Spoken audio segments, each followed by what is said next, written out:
Hello बच्चों, last lecture में हमने डीकम्पोजिशन की बात की थी और हम डीकम्पोजिशन पढ़ने के साथ इकोसिस्टम का थर्ड फंक्शन डिस्कस कर चुके हैं। इसके पहले हमने इकोसिस्टम के फंक्शंस में एनर्जी फ्लो को पढ़ लिया है, प्रोडक्टिविटी को भी पढ़ लिया है, उसके बाद डीकम्पोजिशन भी हो गया है और अब आखिरी फंक्शन एक और बचता है और वो है बायो जियो केमिकल साइकिल। तो यहाँ पर हम आज बात बायो जियो केमिकल साइकिल की ही करने वाले हैं।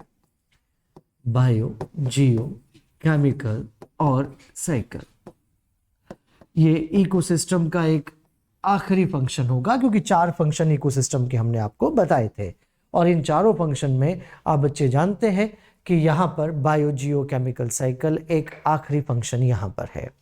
बच्चों, इसके अंदर आप देखते हैं तो यहाँ बायो का मीनिंग जो होता है उसके अंदर लिविंग्स है, मतलब कि यहाँ पर प्लांट आएगा, यहाँ पर एनिमल आएंगे और यहाँ पर माइक्रोब्स भी आएंगे। जियो के अंदर अगर हम देखते हैं तो यहाँ पर सॉइल या फिर कह दीजिए रॉक,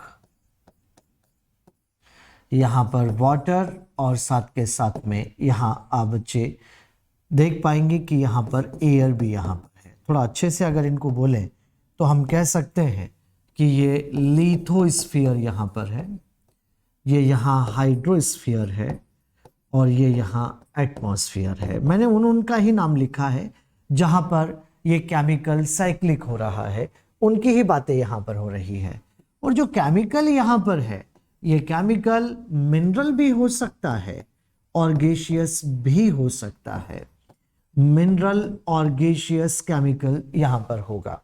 मिनरल जैसे कि आप सब जानते हैं कि ये फास्फोरस, सल्फर, कैल्शियम, मैग्नीशियम और सिलिका है। यहाँ पर गैसेस की बात करें तो carbon, hydrogen, nitrogen, oxygen etcetera यहाँ पर होंगे।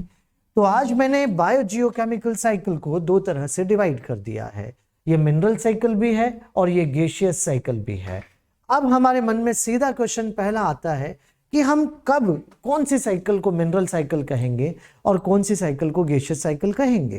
तो यहाँ पर आपको सीधा सीधा याद रखना है बच्चों कि बायो के पास means plant, animal, microbe, bio के पास स्पेशली प्लांट की बात करो, बायो के पास जियो के किस पार्ट से पहुंचा है, बायो के पास जियो के किस पार्ट से पहुंचा है, इस बेसिस पर हम इसको डिसाइड कर लेंगे कि ये मिनरल है या फिर गैसियस साइकिल है। अगर बायो के पास मींस प्लांट के पास में अगर सॉइल से, रॉक से पहुंचता है, लिथोस्फीयर से पहुंचता है तो वो मिनरल साइकिल होगा, और अगर वो एटमॉस्फेयर से पहुंचता है तो फिर वो गैसियस साइकिल होगा। अरे सीधी बात है, यहां पर आप कह दीजिए कि मिनरल साइकिल का जो रिजर्वायर होगा वो अर्थ क्रस्ट होगा। मिनरल साइकिल का रिजर्वायर अर्थ क्रस्ट यहां पर है और गैसियस साइकिल का जो रिजर्वायर होगा वो एटमॉस्फेयर होगा। मैं एक बार फिर आप बच्चों को यहां पर क्लियर कर देता हूं। मैंने ये मिनरल और गैस इस बेसिस पर यहां पर बोला है कि बायो के पास जियो के किस पार्ट से पहुंचा है। अगर बायो के पास में ये अर्थ क्रस्ट से मतलब कि लिथोस्फीयर से पहुंचता है तो वो मिनरल है, और अगर वो एटमॉस्फेयर से पहुंचता है तो वो गैसियस है। बेटा याद रखिएगा, यहां पर ये चीज आपको क्लियर रहना चाहिए कि यहाँ वाटर दोनों का इंटरमीडिएट है, इसके अंदर मिनरल घुल के भी चला जाता है और गैस भी इसके अंदर घुल के चली जाती है, तो ये इंटरमीडिएट की फॉर्म में काम करेगा। और अब आपको यहाँ सीधा सीधा क्लियर हो गया कि बायो जियो केमिकल साइकिल 2 तरह की होती है, ये मिनरल साइकिल भी होती है और ये गैसियस साइकिल भी होती है। बेटा यहाँ पर जो अर्थ क्रस्ट है वो हमारी अर्थ का सेडिमेंटेड मटीरियल है, और जो साइकिल सेडिमेंटेड मटीरियल से चलती है उसे आप सेडिमेंट्री साइकिल के नाम से भी पुकारते हैं। तो अब एक्चुअली हमारे पास में 2 साइकिल हो चुकी है, सेडिमेंट्री साइकिल और साथ के साथ में कह दीजिए गैसियस साइकिल यहाँ पर है। बेटा याद रखो, इसके अंदर जो फास्फोरस यहाँ पर है ये प्योर सेडिमेंट्री साइकिल है, फास्फोरस प्योर सेडिमेंट्री साइकिल है।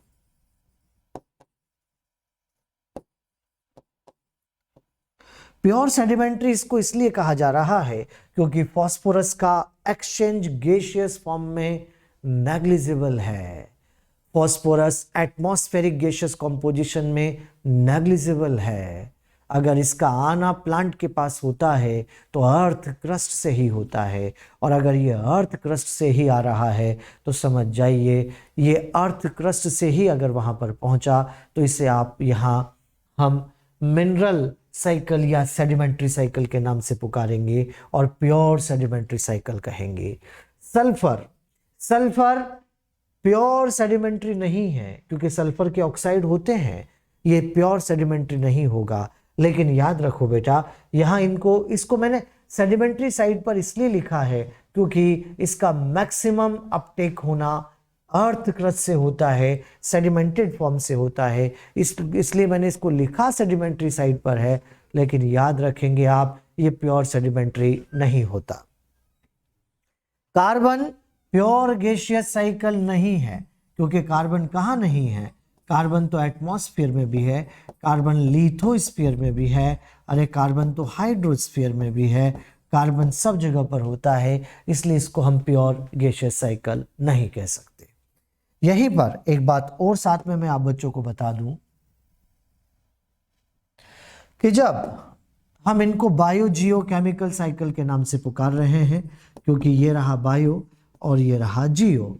बायो का मतलब प्लांट, एनिमल, माइक्रोब से है, और जियो का मीनिंग अभी अभी आप देख ही चुके हैं, सॉइल, रॉक, वाटर और एयर है। बच्चों ध्यान देंगे आप, यहाँ पर सॉइल से प्लांट मिनरल को एब्जॉर्ब करते हैं, उसके बाद में एनिमल उसे खाते हैं तो उसके पास भी जाते हैं, और फिर यहाँ पर आगे की तरफ आप देख पाएंगे कि माइक्रोब, दोनों मर जाने पे माइक्रोब खाएंगे, ये वापस सॉइल में आएगा। इसी तरह से वाटर से भी बेटा ऐसा ही हो रहा है और ये वापस पानी में आएगा। O2 ले लो, CO2 दे दो, CO2 ले लो, O2 दे दो, ये सब यहाँ पर ऐसे ही चल रहा है। इसका मतलब मिनरल और गैस, बायो और जियो के बीच लगातार साइक्लिक है, और इस तरह के साइकिल को ही आप बायो जियो केमिकल साइकिल के नाम से पुकारते हैं। एक दिन की बात है, प्लांट ने सॉइल से मिनरल एब्जॉर्ब किया, वो उसके बायोमास का पार्ट बना, उसके बाद वो वहां से एनिमल के पास भी गया, जो एनिमल ने उसे खाया, उसके बाद में माइक्रोब के पास भी गया, और माइक्रोब के खाने के बाद सॉइल में आ रहा है, मतलब डिकम्पोजिशन के बाद ऐसा हुआ। अचानक तेज बरसात, और जब तेज बरसात अगर हो रही है तो उस केस में यहाँ से ये रन ऑफ हो सकता है, क्योंकि जब तेज बरसात होगी तो दो बातें हो सकती है, या तो लीचिंग से नीचे चला जाएगा या फिर रन ऑफ हो जाएगा। अगर रन ऑफ हो गया तो जितना चला गया उतनी तो यहाँ कर कमी आ जाएगी, और अगर लगातार ऐसा होता रहा तो फिर भारी पड़ जाएगा। इसके लिए कोई ना कोई चाहिए जो यहाँ पर इनपुट देगा, और इनपुट देने के लिए बेटा यहाँ पर वही होगा जिसके पास ज़्यादा है। समझ जाइए, यहाँ पर इनपुट रिजर्वायर से मतलब कि अर्थ क्रस्ट से होगा, क्योंकि अर्थ क्रस्ट ही तो है जो मिनरल का रिजर्वायर है। जो चला गया उसे आपके एनसीईआरटी यहाँ पर ई फ्लक्स के नाम से पुकारती है, और जो आ रहा है उसे आपके एनसीईआरटी इनफ्लक्स के नाम से पुकारती है।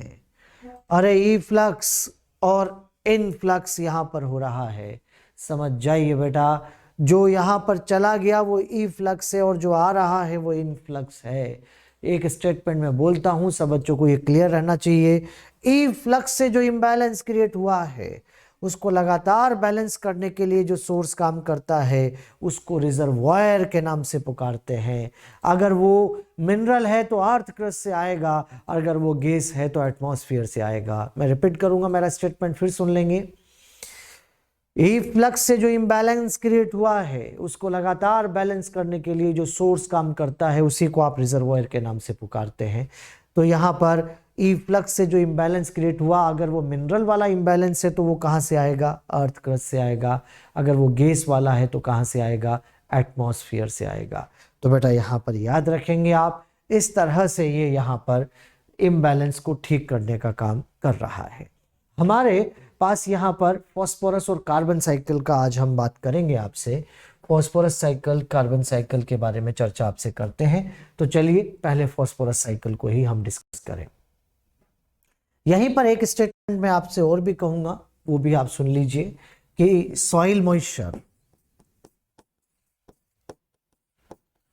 Soil temperature, soil moisture, soil pH biogeochemical cycle को इफेक्ट करता है, क्योंकि ये वो फैक्टर है जो डीकम्पोजिशन को भी इफेक्ट करते हैं, ये वो फैक्टर हैं जो वेदरिंग को भी इफेक्ट करते हैं, तो बायोजियोकेमिकल साइकिल को भी करेंगे। चलिए तो फिर देख लेते हैं फॉस्फोरस साइकिल।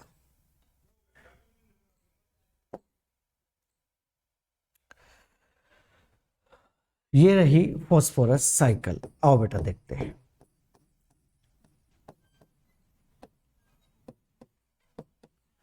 फॉस्फोरस साइकिल में आप सब जानते हैं कि ये प्योर सेडिमेंट्री साइकिल है।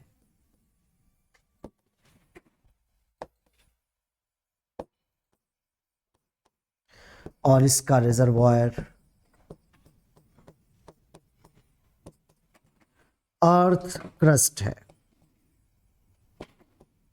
तो अब आपको ये क्लियर रहना चाहिए, आपके मन में ये रहना चाहिए कि एक बार भी एटमॉस्फेरिक इनपुट नहीं होना चाहिए, क्योंकि एक बार भी एटमॉस्फेरिक इनपुट हुआ इसका मतलब तो प्योर सेडिमेंट्री नहीं है, जबकि मैं तो आपसे कह चुका हूं कि ये प्योर सेडिमेंट्री साइकिल है। तो हमें यही ऑब्जर्व करना है कि यहां एक बार भी एटमॉस्फेरिक इनपुट नहीं होना चाहिए। चलिए देखते हैं। यहां पर आप देख पाएंगे कि बेटा ये रॉक मिनरल ये रहे रॉक मिनरल, जिसमें फॉस्फोरस है, सल्फर है, कैल्शियम है, मैग्नीशियम है, सिलिका है। फॉस्फोरस है, सल्फर है, कैल्शियम है, मैग्नीशियम है, सिलिका है, ये सब यहाँ पर है। और अब इनकी हो रही है वेदरिंग, चट्टानों की वेदरिंग हो रही है। वेदरिंग शब्द आप जानते हैं कि रॉक का ब्रेक होना वेदरिंग कहलाता है। ये वेदरिंग फिजिकल भी हो सकती है, केमिकल भी हो सकती है, बायोलॉजिकल भी हो सकती है। टेम्परेचर और वाटर के इम्पैक्ट से होगा तो फिजिकल होगा, अगर एसिड रेन से होता है तो केमिकल होगा, और लाइकेन केमिकल सिक्रेट करके, ऑर्गेनिक एसिड सिक्रेट करके तोड़ता है तो उसको बायोलॉजिकल कहेंगे, कोई लिविंग पार्ट करेगा। आने को तो सारे ही ऊपर आ रहे हैं, लेकिन मैं तो फॉस्फोरस को लेके आऊंगा क्योंकि हम फॉस्फोरस साइकिल पढ़ रहे हैं। अब आप देख सकते हैं कि यहां पर फॉस्फोरस सॉइल का पार्ट बनता हुआ जा रहा है। फॉस्फोरस सॉइल का पार्ट बन रहा है, और जैसे ही फॉस्फोरस यहां आएगा आप बच्चे समझ सकते हैं इस एरिया के प्रोड्यूसर उसे एब्जॉर्ब कर लेंगे, इस एरिया के प्रोड्यूसर उसे एब्जॉर्ब कर लेंगे। यहां पर बच्चों आपको ये ग्रीन कलर अच्छे से ऑब्जर्व हो पा रहा है? यहां पर आप देख सकते हैं, मुझे लगता है कि अच्छा ही दिख रहा है। यहां ये इसने एब्जॉर्ब कर लिया है फॉस्फोरस को, यहाँ के प्रोड्यूसर्स ने एब्जॉर्ब कर लिया है, और यहां पर ये फॉस्फोरस इनके पास चला गया। आप एक बात ऑब्जर्व कर सकते हैं, यहां पर कह भी सकते हैं, और आपको ये कहना भी पड़ेगा कि यहां पर फॉस्फोरस जो एब्जॉर्ब होता है वो आयोनिक फॉर्म में होता है, मतलब कि ऑर्थोफॉस्फेट की फॉर्म में हो रहा है। और अब जब फॉस्फोरस इसके पास गया तो इसके रिक्वायर्ड चीजें इसने बनाना शुरू किया। डीएनए बन रहा है, आरएनए बन रहा है, अरे एटीपी बन रहा है, प्लाज्मा मेम्ब्रेन बन रही है। मैंने उनका नाम लिखा है जिसके अंदर फॉस्फोरस है, क्योंकि डीएनए आरएनए न्यूक्लिक एसिड है, और न्यूक्लिक एसिड के अंदर फॉस्फोडाइएस्टर बॉन्ड है। प्लाज्मा मेम्ब्रेन, एटीपी, वहां भी फॉस्फोरस है। यहां पर अब आप देख पाएंगे कि जब कोई एनिमल इसको आगे की तरफ खाएगा तो उसके पास भी जाएगा।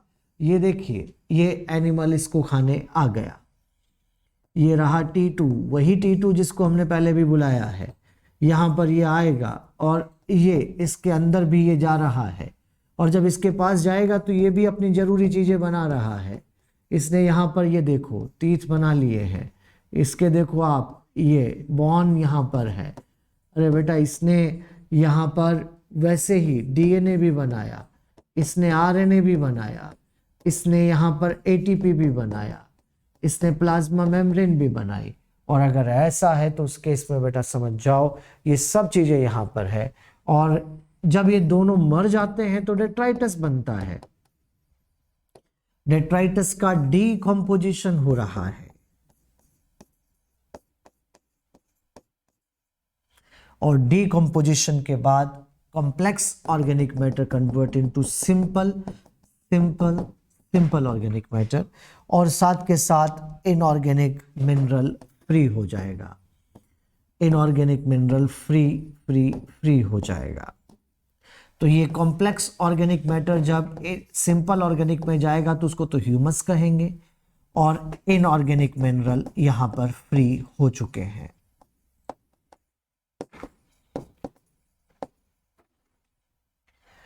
अचानक तेज बरसात, यहां पर रेनफॉल हो रहा है, और जब रेनफॉल होगा तो दो बातें होती है, आप जानते ही हैं, या तो लीचिंग से नीचे चला जाए, ये लीचिंग से नीचे चला गया इनऑर्गेनिक मिनरल जिसके अंदर फास्फोरस आया है, ये सारा यहाँ पर लीचिंग से जो भी गया, और अगर ज़्यादा ही तेज रेनफॉल होती है तो ये रन ऑफ भी हो जाता है, रन ऑफ हो गया और रन ऑफ करके एक वाटर बॉडी के अंदर आ गया। ये देख सकते हैं, ये वाटर बॉडी के अंदर यहाँ पर आ चुका है। बच्चों आप इसकी एक फूड चेन जानते हो ना इस वाटर बॉडी की, यहाँ पर ये देख सकते हैं आप, फाइटोप्लैंक्टन, फाइटोप्लैंक्टन, जूप्लैंक्टन, स्मॉल फिश, और ये लार्ज। फाइटोप्लैंक्टन, जूप्लैंक्टन, स्मॉल और लार्ज। बच्चों यहाँ पर ये फास्फोरस जो इसके पास में आया था वो इसके अंदर भी जा रहा है, इस फूड चेन का पार्ट भी यहाँ पर बन रहा है। और अब यहाँ पर ये फाइटो से होता हुआ जू में भी आया, जू से स्मॉल में भी आया, लार्ज में भी आया। बेटा याद रखें, यहाँ पर अब ऐसा भी तो हो सकता है कि कोई आए और इसे उड़ा ले जाए। ये देखो आप, आ गए ना बर्ड, ये इसे यहाँ से लेकर खाकर एक पेड़ पे आ बैठी। वो पहले जो पेड़ टूटा था वो अलग था, ये अलग है। ऐसा मत कहना आप कि ये टूट गया था फिर यहाँ पर कहाँ से आया, ये अलग है बेटा। ये पहले जो पेड़ टूटा था वो नहीं है, और अब आई है तो इसको अच्छे से बिठाते हैं यहाँ पर, इसके लिए अलग से ब्रांच बना दो। बहुत बढ़िया। और अब आप देख पाएंगे कि यहाँ पर अब खा पी के आई है। ये मत कहना कि छोटी हो गई, अरे पेड़ पे बैठी हाइट पे छोटी दिखेगी, और खा पी के आई है तो फिर चुपचाप नहीं बैठेगी। इसने यहाँ पर टपका दिया, और टपकाया गया मटेरियल गुआनो कहलाता है। Excretory material of fish eating bird guano कहलाता है।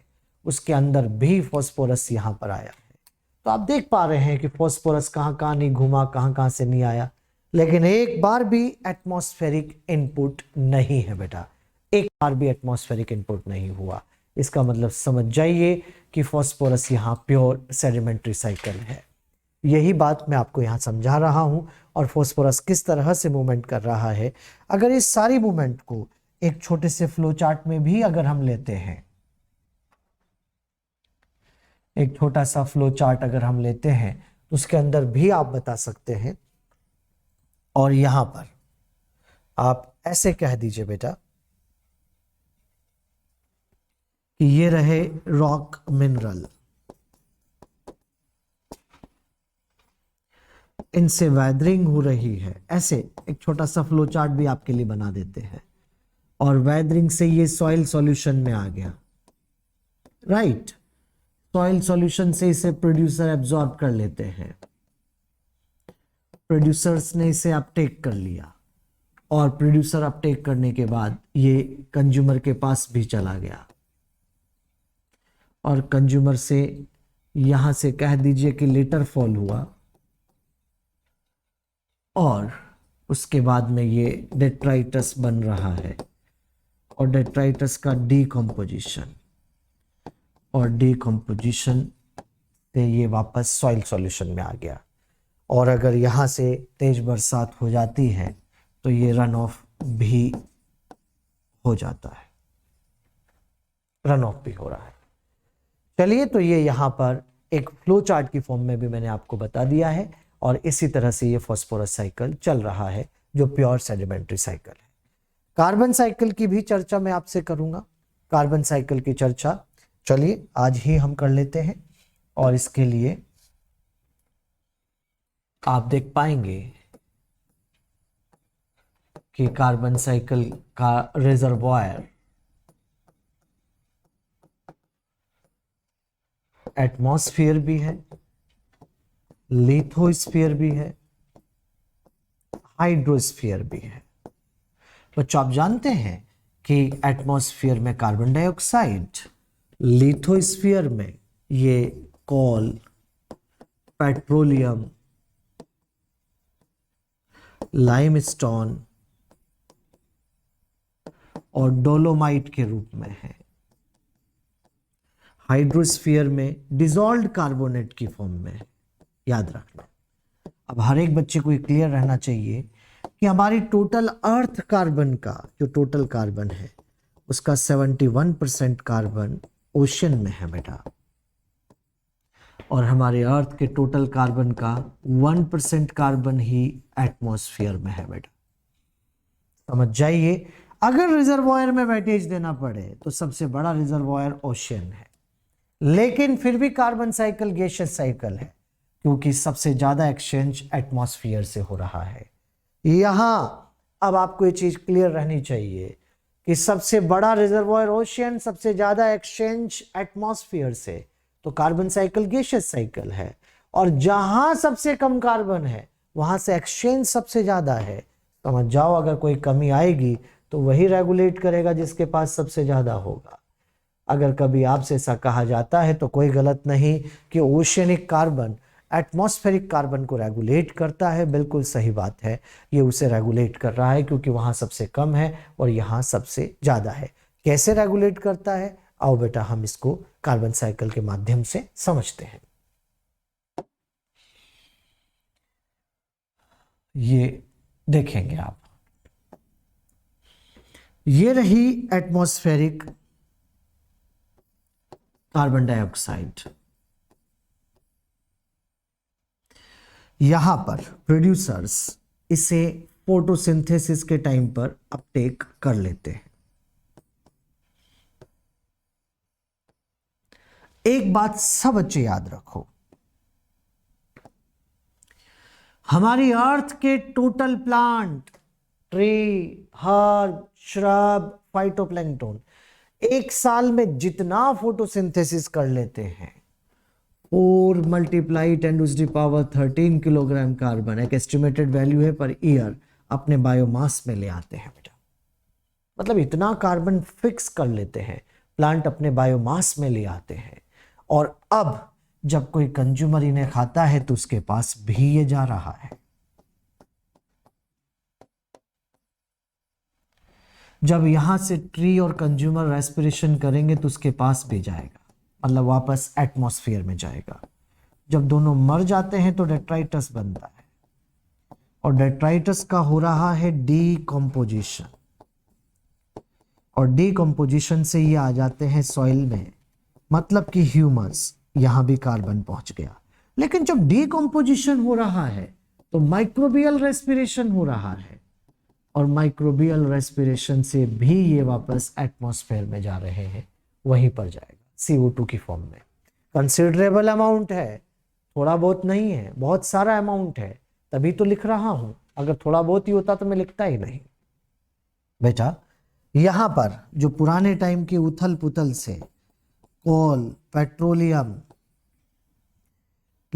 ये सब जो नीचे बने थे टेम्परेचर और प्रेशर के चलते हुए, ह्यूमन इन सब को यहां से निकाल कर लगातार बर्न कर रहा है, और जब ये बर्न हो रहे हैं तो उस केस में कार्बन वापस एटमॉस्फेयर में जा रहा है।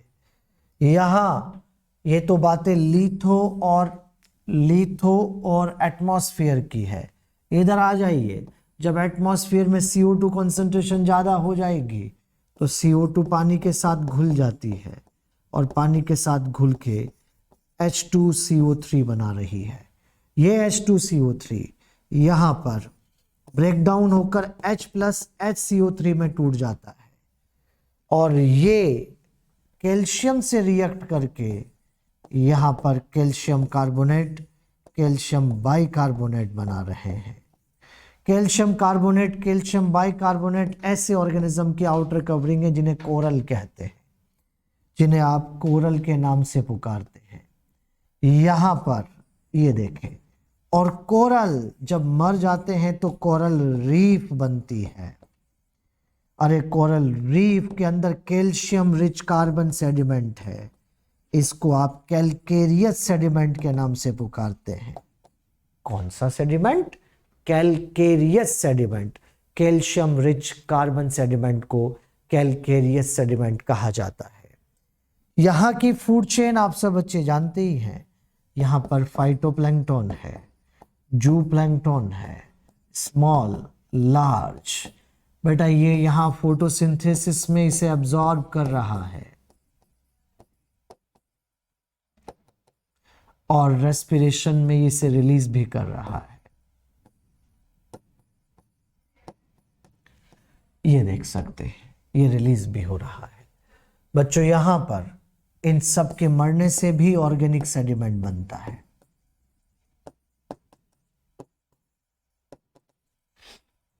वैसे ये भी ऑर्गेनिक सेडिमेंट, लेकिन कैल्शियम रिच है इसलिए कैलकेरियस है।